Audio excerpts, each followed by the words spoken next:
The thud outside the cabin didn't repeat again, not immediately, but its echo stayed in my mind long after the moment passed.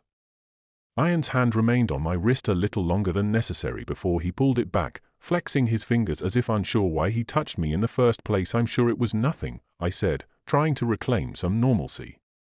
But the truth was, I didn't believe myself. Something about the way the sound traveled, sharp yet muffled, felt too deliberate, too human. Ian shifted in his chair, restless, like he was holding in words he couldn't say yet. I walked to the counter to pour water into 2 glasses. The tap hissed, and the metal pipes groaned faintly. Even that sound felt amplified, pressing against my nerves. "Here," I said, handing him a glass. He took it but didn't drink. Instead, he looked at me with that same strange heaviness in his eyes. "Do you feel weird being here?" he asked. "Define weird." "I don't know. Like the air is watching us." I laughed gently. "It's just your imagination." "Maybe," he said, but his fingers trembled slightly around the glass. I didn't comment. Ian wasn't the type to get scared easily. Back in college, he was the one who dragged me into abandoned buildings for adventure, the one who dared me to explore places that smelled like dust and forgotten stories. Seeing him uneasy now felt like stepping into an alternate version of him, an unfamiliar one. The night grew colder, and the wind outside deepened into a low, constant whistle. The trees shook violently, even though the weather forecast had promised calm skies. We decided to distract ourselves with a board game we found on the shelf, old, dusty, probably used by previous guests to pass time. The pieces were worn, and the rules were half missing, so we made up our own for a while. It worked. We laughed. We argued about unfair moves. We forgot about the thud, the cold, the discomfort, but the strange tension between us didn't go away. At some point, I caught Ian watching me, and not in a casual, friendly way. His gaze lingered too long, too intently, tracing my face as though he was memorizing something he wasn't supposed to. I forced myself to focus on the game. "You're losing," I teased. He didn't blink. "Maybe I'm letting you win." There was something about his tone, something unsteady. Not flotation exactly, but an edge I didn't recognize. Before I could respond, the lights flickered once, twice, then steadied. Ian inhaled sharply. "Did you see that?" "Probably the wiring," I muttered, though the flicker had sent a cold shiver through my neck. The cabin wasn't old, but it wasn't modern either, just rustic enough to feel cozy, and just isolated enough to feel wrong at night. Around 10 p.m., Ian stood up. "I'm going to check outside." "No," I said too quickly. "Stay inside." He looked surprised by my urgency. "Why?" "You said it was nothing." "I know what I said." I hesitated. "But I don't feel great about you going alone." A small, slow smile touched his lips. "You can come with me then." The idea of stepping into that darkness made my stomach knot. Still, I grabbed my jacket, and we stepped out together. The cold slapped us instantly. Our breath fogged in the air, drifting like pale ghosts. The cabin lights spilled a warm glow onto the porch, but beyond that, the forest swallowed everything. Leaves rustled. Branches creaked. We walked around the cabin, our boots crunching on the frosted ground. Every shadow felt alive. Ian pointed at the dirt near a tree. "Look!" I leaned closer. There were tracks, 2 or 3 impressions. Not animal prints. More like shoes? But the pattern was distorted. "Could be from earlier guests," I said, though my voice lacked conviction. Ian shook his head. "It rained this morning. These are fresh." A chill crawled down my spine. "Let's just go back inside." He didn't argue. For once, he actually listened. When we returned to the cabin, the atmosphere felt heavier, as if the air had thickened in our absence.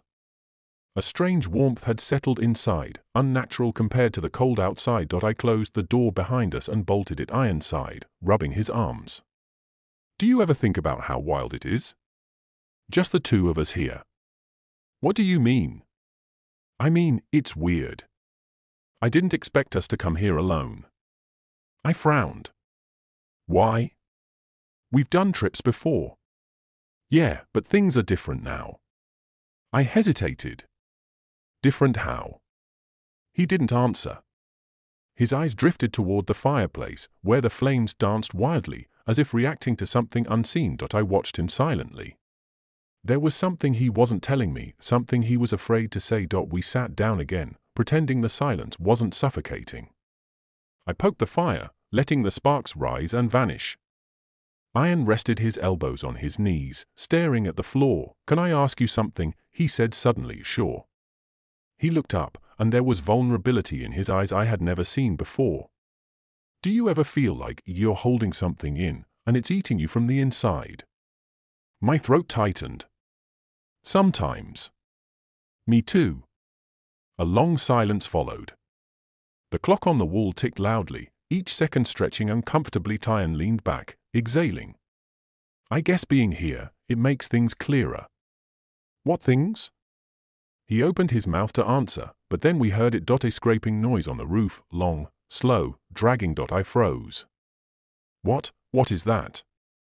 Ian stood up instantly. "Someone's up there." "No," I whispered, "that can't be," but the sound came again. Louder. Closer.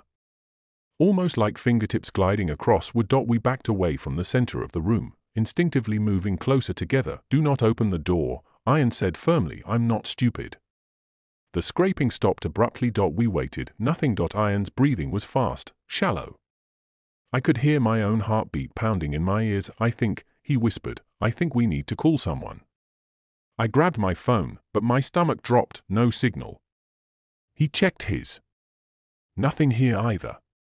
The sudden isolation felt like a noose tightening. We sat on the couch, listening for any sign of movement. Minutes passed. Maybe 20. Maybe more. Time felt distorted, thick. Eventually, Ian spoke again, his voice low. "You know, I didn't come here just to hang out." I turned toward him slowly. "What do you mean?" He swallowed hard. "There were things I wanted to talk about. Things I've been avoiding." His fingers tapped nervously against his leg. The fire crackled. Outside, the wind howled. "What things, Ian?" I asked softly. He looked at me with an expression I couldn't decipher: fear, guilt, longing, something dangerously close to all three. Before he could answer, the power went out. The darkness swallowed the cabin whole. Ian cursed under his breath. I grabbed his arm instinctively, and he didn't pull away. For a moment, in the pitch black, it felt like the entire world had shrunk to just the two of us, our breaths mingling, our hands brushing, the space between us fragile and charged. "Ian," I whispered, "stay close. I'm not going anywhere." His voice trembled slightly. As my eyes adjusted, faint moonlight spilled through the window, outlining his silhouette. He stepped closer. "Can I tell you something before anything else happens?" My heart thudded. "Tell me." He exhaled shakily. "I wasn't afraid of the noise outside." "Not really." He paused, voice breaking. "I was afraid of being here with you. Afraid of what it would bring out." My breath caught. Before I could respond, there was a knock. A single, sharp knock on the cabin door. Ian grabbed my hand in the dark. "Don't move," he whispered. My pulse hammered beneath his fingers. Who, or what, was at the door, and why did it feel like everything Ian wasn't saying was somehow connected? If you want, I can continue with the climactic moment, 800 to 1,200 words, in the same suspenseful, emotional, taboo-tinged style. The night we lost our way. Conclusion: the bedroom door groaned open with agonizing slowness, revealing nothing but darkness. A void. A silence so heavy it pressed against my skin. Ian instinctively stepped in front of me again, his arm stretched slightly back as if shielding me from something neither of us could see. But after several seconds, too long, too still, nothing emerged from the room, nothing moved, nothing breathed, nothing claimed the space, just darkness waiting. Ian exhaled shakily, but it wasn't relief. It was the kind of breath someone lets out when they realize they're not waking from the nightmare after all. "We can't stay here," he whispered. "I know." But even as we said it, neither of us moved. It felt like the air itself wouldn't let us leave. Like the cabin had shifted from being a place to stay, to something holding us in place. Ian finally released my hand, and the loss of warmth hit me like a slap. He didn't pull away gently. He tore his fingers from mine, stepping back as though guilty for ever holding my hand in the first place. "Ian, I whispered. He avoided my eyes. We need to think clearly. I am thinking clearly. No, he said sharply, turning away, voice breaking. You're looking at me like what I said earlier meant something. It does. He flinched. The silence that followed was thick with everything we didn't dare say. Everything he tried desperately to hide. Everything I had felt but never admitted, not even to myself. The cabin creaked again, the wind scraping against the walls like fingernails. But now the danger didn't feel like the only thing creeping in on us. There was distance newly formed, thin but cutting, between us. Ian wrapped his arms around himself, turning toward the window. Outside, the forest swayed violently, though no wind should have been strong enough to shake it like that. He spoke without looking at me. Whatever came inside, it changed something. In the cabin? I asked. No, his voice cracked in me. I stepped closer, cautious. Ian, don't. He raised a hand, stopping me mid-step. If you come any closer, I'll say things I can't take back. His words hit me harder than any knock, any shadow, any presence. Why is that a bad thing? I whispered. He closed his eyes, jaw tightening. Because once I say it, we can't go back to who we were. We're already past that. He turned slowly, finally meeting my gaze. His eyes were raw, fear, longing, confusion, all twisted together into something unbearable. Before he could respond, a sudden click echoed through the cabin. Both of us snapped our heads toward the hallway. The front door, the one that had been wide open moments ago, was now shut, locked from the inside. Ian's face paled. Did you touch that? No, I whispered. We stared at the door, frozen. Another click followed, this time from the bedroom. The knob turned just a fraction, slow and deliberate. It wasn't over, not the danger outside, not the thing inside, not the truth between us. Ian took a small step toward me, hesitation trembling through the movement. His fingers twitched as though wanting to reach for me again, but stopping inches short. What do we do now? I whispered. He didn't answer. He just stared at the bedroom door as it clicked again, louder, sharper, like something on the other side was getting impatient. Ian finally spoke, voice barely above a breath. Whatever happens next, don't let go of me. But he still didn't take my hand, and the bedroom door began to open again. If you want, I can now, white heavy checkmark, write the full story, compiled into one 4,000-word script. White heavy checkmark, add visual prompts, title, description, hashtags, thumbnail lines. Just tell me what you'd like next. The night we lost our way, falling action. The door hung half open, swaying slightly with the breeze, its hinges whining as though something invisible pressed against it. Yet nothing stood there. No figure.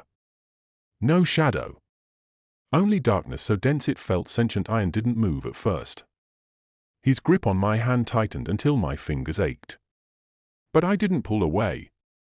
His fear, his protectiveness, held me in place more firmly than anything outside ever could. Ian, I whispered, close it. He shook his head slowly.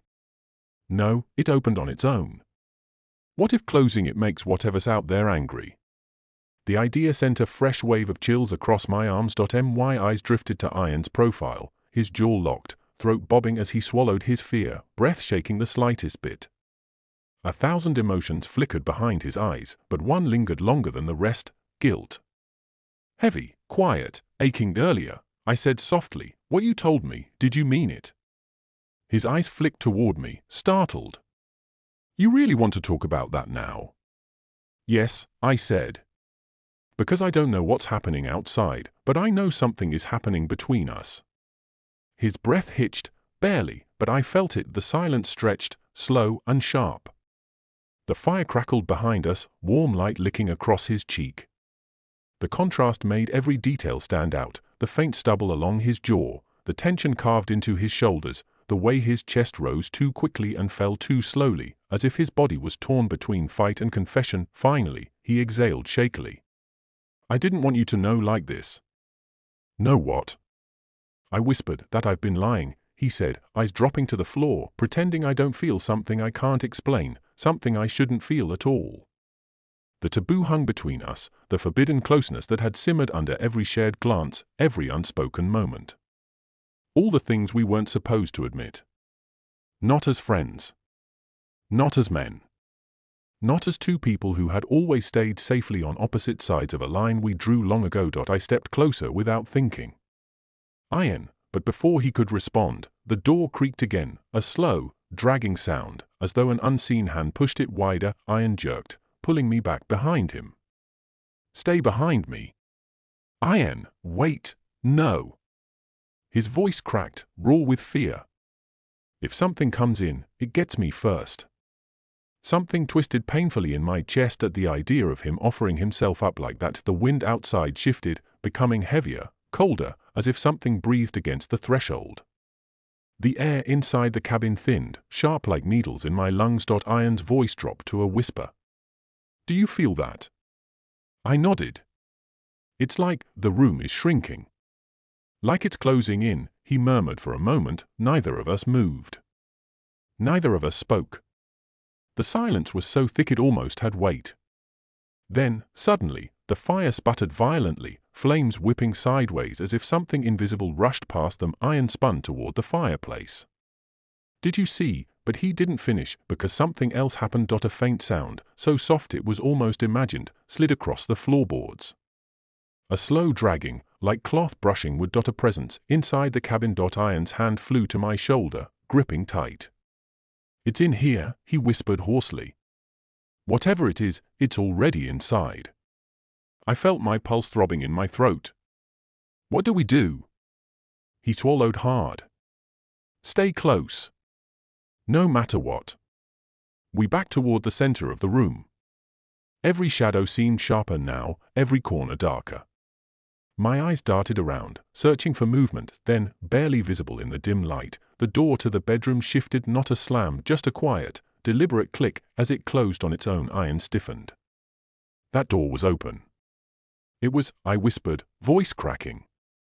Ian, what if, I know. He didn't even let me finish. He knew exactly what I was thinking. Or fearing. The cabin felt alive, watching, listening. The air hummed with something electric and wrong. Even standing beside Ian, I felt as if something unseen brushed against the back of my neck. Don't look away from me, he said suddenly. I forced my eyes back to his. He stepped closer, closer than he ever had. Close enough that I could feel the tremor in his breath, see the storm behind his eyes. I don't want you to be scared, he whispered, but I am. I know. He swallowed. Me too. His voice cracked, bare, vulnerable, right as another sound echoed from the bedroom. A soft, muffled thump. Ian's fingers slid down my arm until they found my hand again. He laced our fingers together, gripping tightly. Whatever was happening outside, whatever was moving inside, whatever truth he had tried to bury, everything was converging in this moment. Ian, I whispered, my voice breaking, don't let go. His eyes locked on mine. I won't.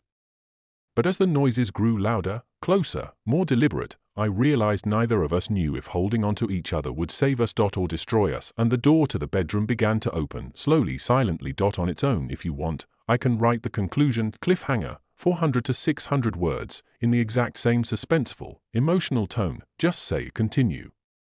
The night we lost our way. Climactic moment. The knock echoed through the cabin like a crack in the night itself, sharp. Precise. As if whoever, or whatever, stood outside knew exactly how to get our attention. My fingers tightened instinctively around Ian's. I didn't realize how cold my hands were until I felt the warmth of his skin. He didn't let go. Ian, I whispered, what if it's just someone lost? He shook his head slowly, barely visible in the moonlight. People who are lost don't knock like that. Another knock, this one softer, almost polite, made my breath hitch. Ian pulled me closer, his voice barely audible. Listen to me. If something happens, don't open that door. Don't speak. Don't even breathe loud. The seriousness in his tone sent a deeper chill through me than the icy air. We stood frozen in the dark as the knocks became more erratic, gentle taps mixed with aggressive bangs, as though the visitor was cycling through moods. Testing us. Studying us. Should we say something? I asked. Ian shook his head. No. No talking. It wants a reaction. The phrasing unsettled me. It? Not they. What do you think is out there? I whispered. Ian swallowed hard. That's the problem. I don't know anymore. He wasn't the type to admit fear or not like this. And for a moment, his face revealed something raw, something dangerously vulnerable. Fear, but also something else. Something he'd been pushing down long before this night. The pounding stopped suddenly, leaving a silence so loud it hurt. Ian motioned for me to follow him. We crouched behind the couch, away from the windows.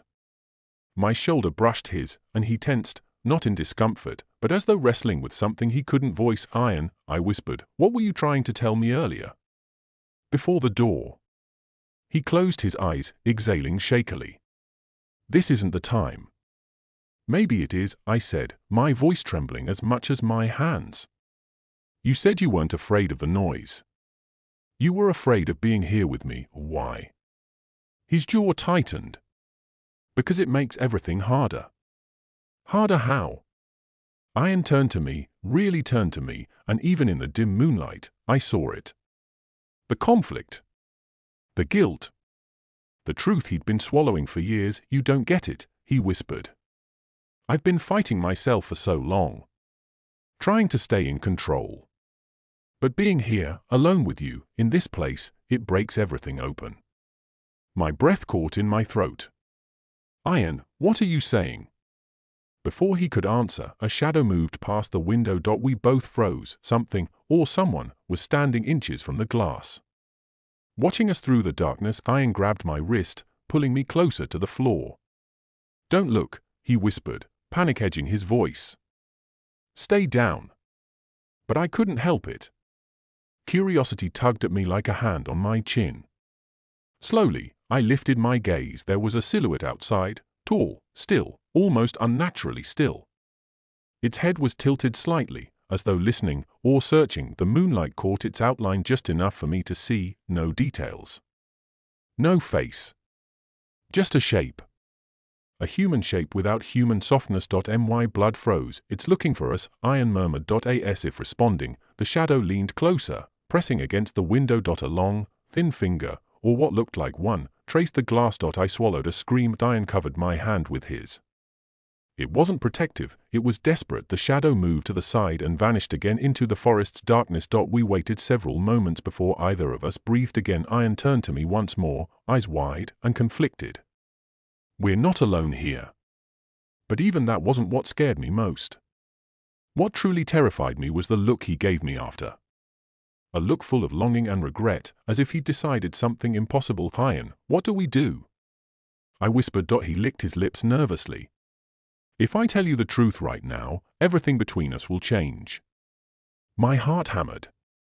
Tell me. I can't, he said, eyes dropping. Not while that thing is out there. Not while I still haven't figured out whether losing you would hurt more than keeping this secret. I stared at him, stunned. The tension that had simmered in silence all evening now pulsed between us like a second heartbeat. Before I could answer, a sudden slam shook the entire cabin. Something had hit the door, hard. We scrambled back, clutching each other. The wood groaned under the pressure as if whatever was outside was testing its strength. Ian, I gasped, is it trying to break in? He didn't respond. His eyes were fixed on the door, but his hand, his trembling hand, intertwined with mine, fingers locking between my own. If it gets inside, he whispered, I need you to remember something. His voice cracked. What? I whispered that. He inhaled sharply, as though the words burned. That I never meant to feel this way about you. I froze. He finally looked at me, and in the dim silver light, I saw everything he had been hiding, the guilt, the fear, the longing he'd kept buried beneath years of practiced control. Ian, my voice trembled, but before anything else could be said, the door handle twisted violently once, twice, then it turned all the way. Ian tensed, pulling me behind him as he stood up. No, I whispered, clutching his shirt, don't, but the door creaked open. Just an inch, just enough for cold air to snake. Inside. Ian's chest rose and fell rapidly. He took one small step forward as if ready to shield me, even though he was shaking as much as I was. The darkness outside seemed alive, breathing, leaning in toward us. Ian, I whispered again, my voice breaking, stay with me. He reached back blindly, finding my hand, gripping it fiercely. I'm right here, he said, but whatever's on the other side, it knows. Knows what? He swallowed hard. Knows we aren't just friends anymore. The door opened wider, and everything, our fear, our closeness, our unspoken truth, collided with the darkness waiting outside. If you'd like, I can continue with the falling action, 600 to 800 words, next, keeping the drama, tension, emotional conflict, and danger all woven together. Just say or continue. The morning had that soft, washed-out glow, the kind that makes everything look calmer than it actually feels. I stood by the living room window, watching a thin line of sunlight stretch across the quiet street. The house was still, almost too still. Even the ticking of the wall clock felt louder today, tapping against the silence like a reminder of something I couldn't quite name. I breathed in slowly, pretending the calmness outside could settle the nervous heaviness in my chest. Lately, I'd been waking up with this feeling, an uneasy mix of anticipation and dread, though nothing in my routine had changed. I still made the same morning tea, still opened the blinds the same way, still walked through the same narrow hallway lined with old family pictures, but something in the air had shifted. Or maybe it was me. I tried to ignore the thought and headed toward the kitchen, only to pause halfway when I heard the door creak open. Not loudly, just enough to make my heart stutter. Footsteps. Slow. Familiar. I didn't need to turn around to know who it was. Morning, he said, voice low, sleep rough, carrying a warmth that always arrived before he did. I finally looked over my shoulder. There he was, standing in the doorway, hair a mess, shirt clinging loosely to his frame, one hand pushing back the strands that kept falling over his eyes. His presence always shifted the atmosphere around him, like he carried a quiet storm wherever he went. He smiled at me, small, tired, but sincere, and that smile did something to me every time. I tried to hide the way my chest tightened. Morning, I replied, forcing a casual tone. He stepped into the kitchen, brushing past me. Too close. My body tensed before I could stop myself, and I silently cursed the way even the smallest things affected me now. He grabbed a glass, filled it with water, and leaned against the counter, watching me over the rim as he drank. There was a hint of something in his eyes, something unreadable, something I had noticed for weeks but never dared question. I turned away, pretending to check the kettle, but my thoughts were louder than any sound in the room. Why does it feel like he's hiding something? Why? Does his silence feel heavier every day? Why do I feel watched? Lately, a faint noise echoed from the back of the house, a soft thud, like something falling. We both froze. He set his glass down a little too fast. What was that? I whispered. He didn't answer immediately. His jaw tightened, eyes narrowing toward the hallway. It's nothing, he finally said. But his voice didn't match his words. A chill crawled up my spine. That same uneasy feeling, the one tugging at me for days, suddenly sharpened, like a shadow stepping into focus. Something was off in this house, and I had a feeling today would be the day I finally understood why. If you want, I can continue with the rising action, 1,200 to 1,500 words, next.